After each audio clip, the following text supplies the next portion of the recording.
How to add a language for offline Google voice typing on Samsung Galaxy S26 Ultra. Let's start the video. First of all, go to App Library. Here click on Settings app.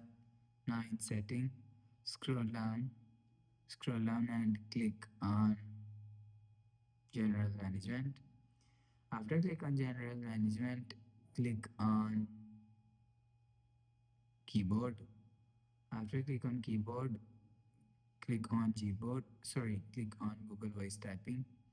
After click on Google Voice Typing, you will see offline speech is here. Click on Add a Language.